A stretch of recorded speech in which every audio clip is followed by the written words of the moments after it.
ప్రభునందు ప్రియులైన మీకందరికీ యేసుక్రీస్తు ప్రభువారి నామంలో శుభవందనాలు తెలియజేస్తూ ఉన్నాం.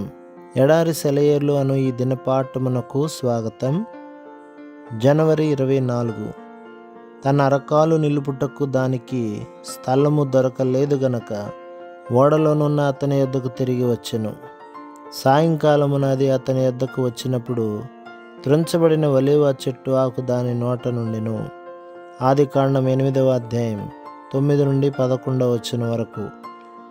మనకి ప్రోత్సాహాన్ని ఇవ్వకుండా ఎప్పుడు తొక్కిపట్టి ఉంచాలో, ఎప్పుడు సూచిక క్రియనిచ్చి ఆదరించాలో దేవునికి తెలుసు.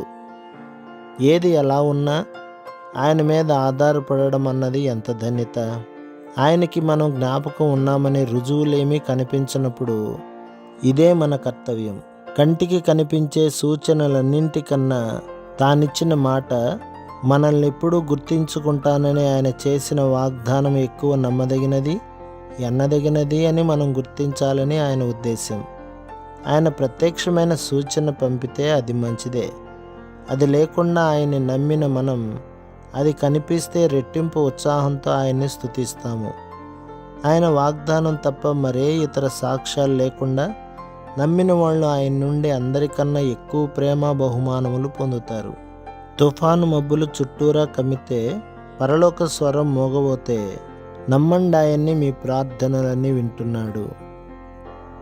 దుఃఖం, శ్రమలు, బాధ దగ్గరైనా అది చేరువైనా, ఆత్మీయులు దూరమైన స్తుతించండి, ఆయన ఉన్నాడు మనకి. దారి కష్టమైన, బ్రతుకు నిష్ఠూరమైన, భయంతో మన కళ్ళకి మసకలు కమ్మిన చెంతనున్నాడు, చేతిలో చేయి వేయండి. దారులన్నీ మూసుకుపోయిన, అందమంతా అణగారిన మనతో ఉంటాడు, నమ్మి విశ్రమించండి ఆయనలో.